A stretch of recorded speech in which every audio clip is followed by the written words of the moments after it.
Welcome back to Let's Talk Autism with Shannon and Nancy. I'm Shannon Penrod. And I'm Nancy Alspaugh-Jackson. And we have a very special guest with us in the studio today, Gabriela Teissier, who is a television personality on Univision, anchor, and she is also an Act Today board member, along with her husband, Rafael Luneta, and an autism warrior mom. Welcome to the show. Shannon, thank you. Nancy, thank you. You're welcome. Nancy mentioned that you are a very well-known personality on Univision. Tell us what you do there.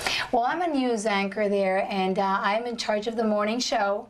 Our show starts at 5 a.m. and it goes on until 7. That means that I wake up in the wee hours to get ready and prepared, and then once I'm done, I get to keep on doing my second job, which is being a mom of a child that is 12 years old and another child with a diagnosis. Yes, and tell us your boys' names. My oldest child is Etienne, and the little one is Mr. Enzo. Yes, and Enzo is on the autism spectrum. Yes, he was diagnosed when he was a little bit shy of 3 years old. Okay, and you were on the board of Act Today before I came on as a board member and then eventually became executive director. How did, first of all, you come from the diagnosis of Enzo when he was 3 to really becoming an advocate for other families with autism? Really, Nancy, it's my honor to be serving in this board because I see that there's so much need. When my son Enzo was diagnosed, it was very hard for me to navigate the system. Yes. I was born and raised in Mexico City. My first language is Spanish. Yeah. But I also speak German and I speak English. So once I was there in these meeting rooms with these very important people and they were telling me all these things, I felt like they were speaking Chinese to me. Yes. I couldn't understand a word, and I'm like, here I am with, you know, with all these things that I know in life, and I cannot understand what they're saying. I could only imagine what all these other families go through. I said, somebody needs to help them. Okay, and so I might add, Shannon, that we have a program that we've just started called Act Espanol, and Gabriela is actually here today to do an informational DVD with Dr. Evelyn Garcia that we're going to make available to our families out there in the Hispanic community that are dealing with an autism diagnosis. So. Which is so wonderful because we know the statistics show that autism is something that crosses all barriers, right? It's not just something that happens to people who speak English. And as you said, I can't imagine. I know when my child was diagnosed, I felt overwhelmed. And I remember thinking, if English were not my first language, what would this be like? So I'm so glad that you're here and that you are such an outspoken advocate and so involved to help families. What are some of the special considerations for a family that is Spanish speaking when they have a child that's diagnosed? Because there are some special concerns, aren't there? Yeah, absolutely. First of all, services are not that readily available when you think that a lot of our Hispanic community is here undocumented or in the process of becoming documented, and at that point you feel that you don't deserve anything, that these services are not for you, and you just like hide away. Then there's another part of it that is very important that we touch on, and it's cultural boundaries. In the Hispanic community, it's still very taboo to speak about a son who's not perfect. And that is so key that we start in our community to say, you know, it's not the dad, it's not the mom, we still don't know what it is. Yes. Let's stop blaming each other and let's just focus on trying to get the child better. Because we spend a lot of time dwelling on it when we should be acting. Yes. You know? Really important. So, being the solution, not the problem. Yeah, and it's interesting because we just recently interviewed Holly Robinson Peete, and she spoke about, you know, particularly in the athletic community, her husband being a football superstar, how difficult it is for fathers with this macho, you know, not my son. Actually, Rodney Peete wrote a book called this. And so this is very common, but you're saying particularly common in the Hispanic Hispanic community. Yeah, and not only children with autism, but with disabilities all across the board. It's only now that we're starting to talk about it and we're starting to address it.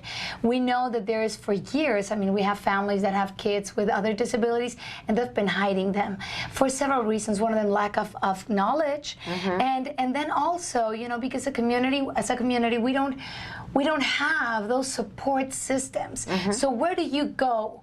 Well, rather not go anywhere. You just stay in your house. Right. And then somebody finds out that you had a child that is 20 years old and has been hidden forever in the back room.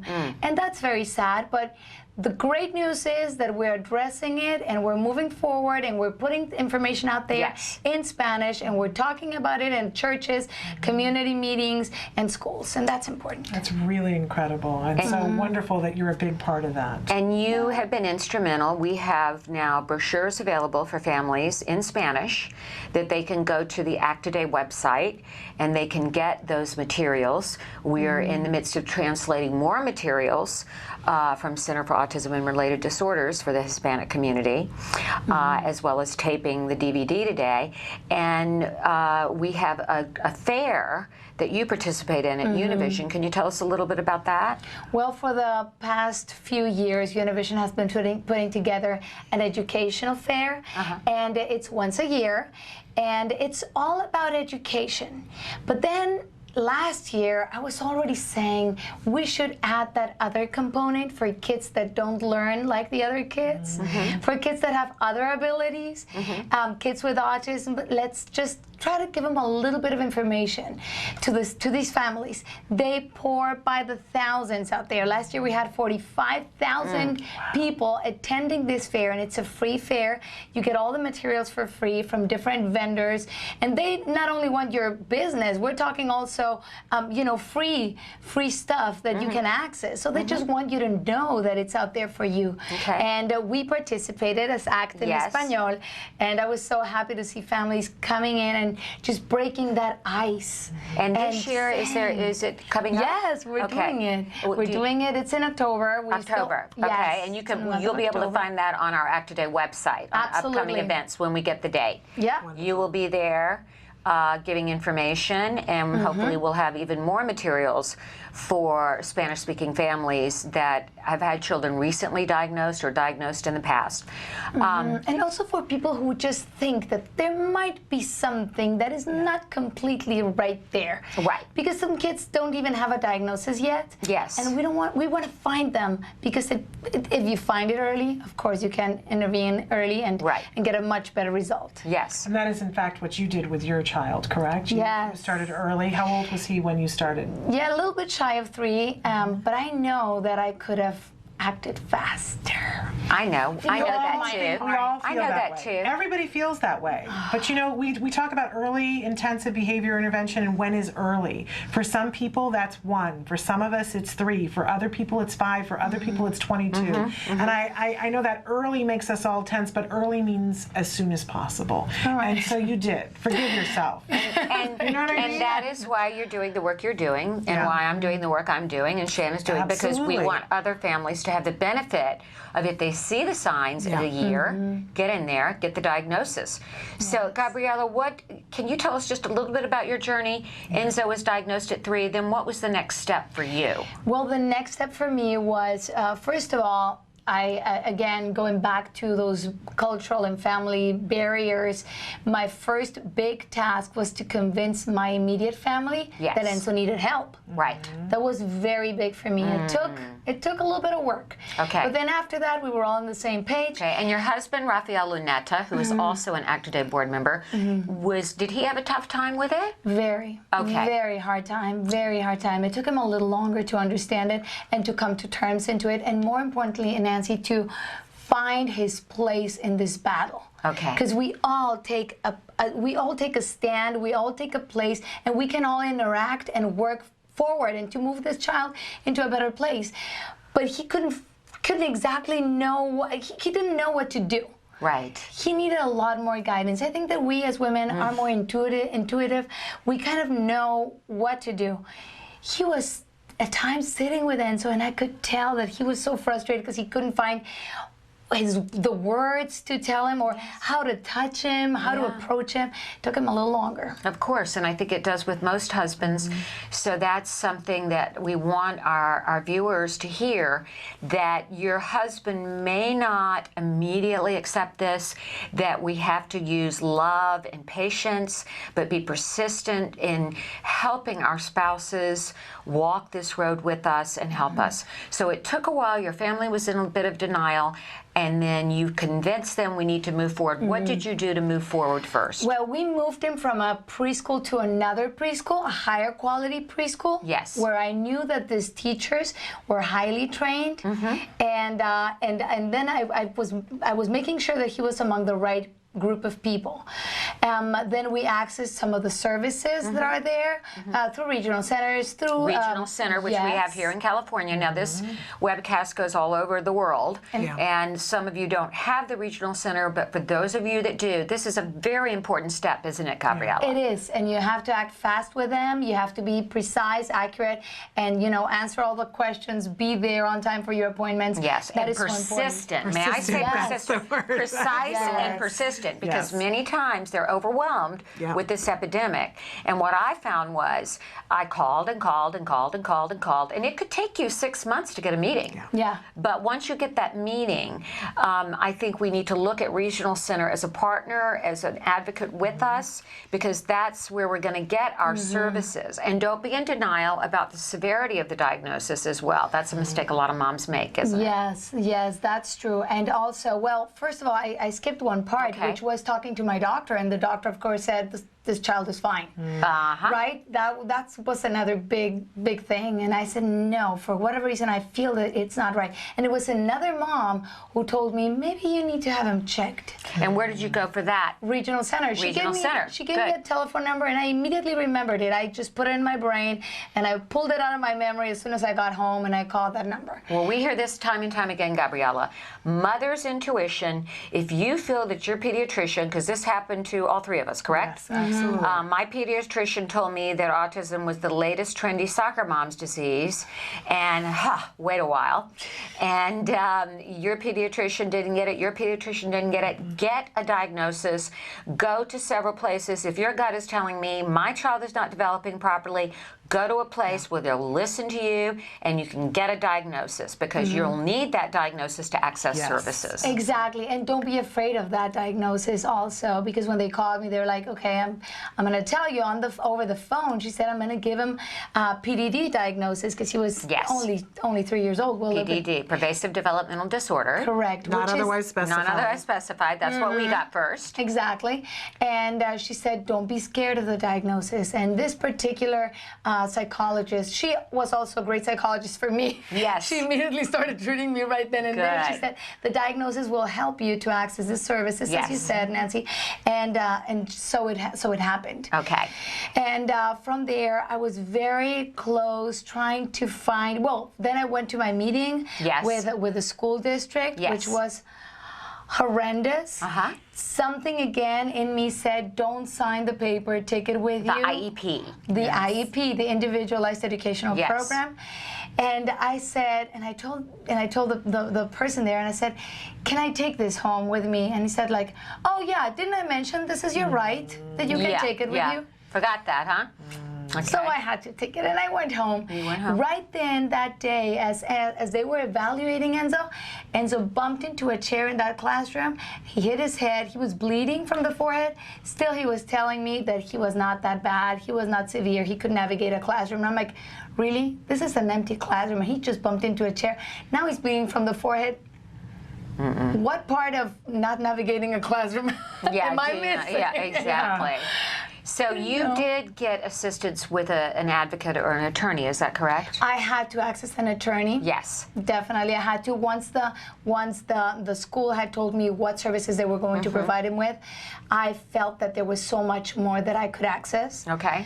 And I said, I have to call this attorney, and they, of course, who we've had as a guest on the show. Valerie. Yes, she's been wonderful. And they were, and she was really good at telling me, well, this is what you can have, this is what they're giving you. You tell me how far you want to go.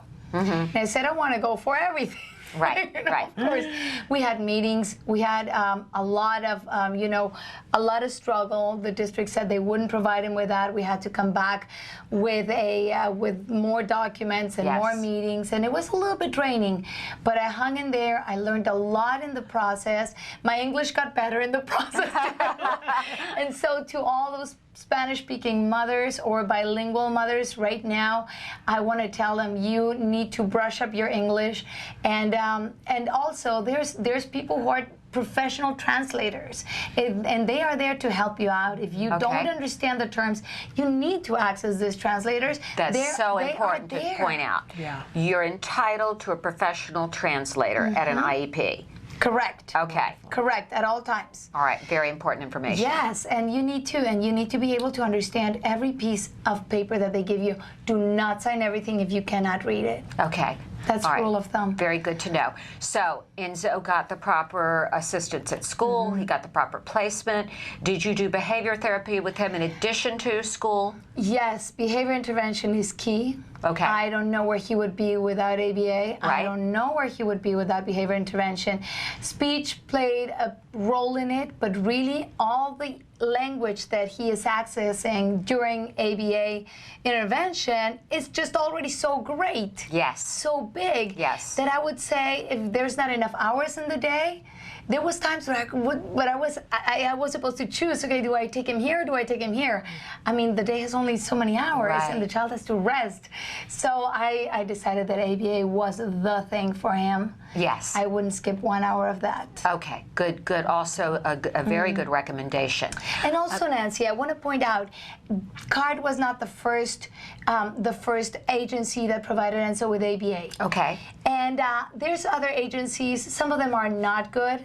So you really have to make sure that you're there and that you see the progress of the child, that you see what he's learning, that you see if he's understanding, if the therapist is well trained, the data that they take, how do they track that child? Okay. You know, how do you know if he's really getting it? Yes. It's very important for you to learn about these things. Absolutely. Okay. And also, as you know, we offer skills to our Act Today families through grants. Yes. And skills is a great tool for families that cannot access a good program, aren't near a location where, say, a CARD is close to them, or another good agency. They can do skills and come quite a long way with their children, with themselves or a caregiver implementing that program. I use skills at home and I love it. Okay, so we want to really promote that and mention that skills grants are available through Act Today.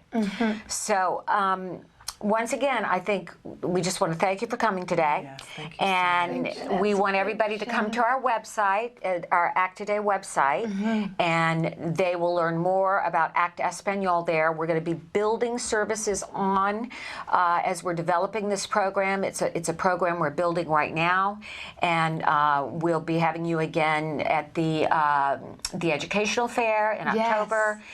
We'll be having the brochures available, and this DVD that we're actually taping today should be available shortly, so be on the lookout for that. And really hoping to reach out to our Latino community and give them the tools that they need.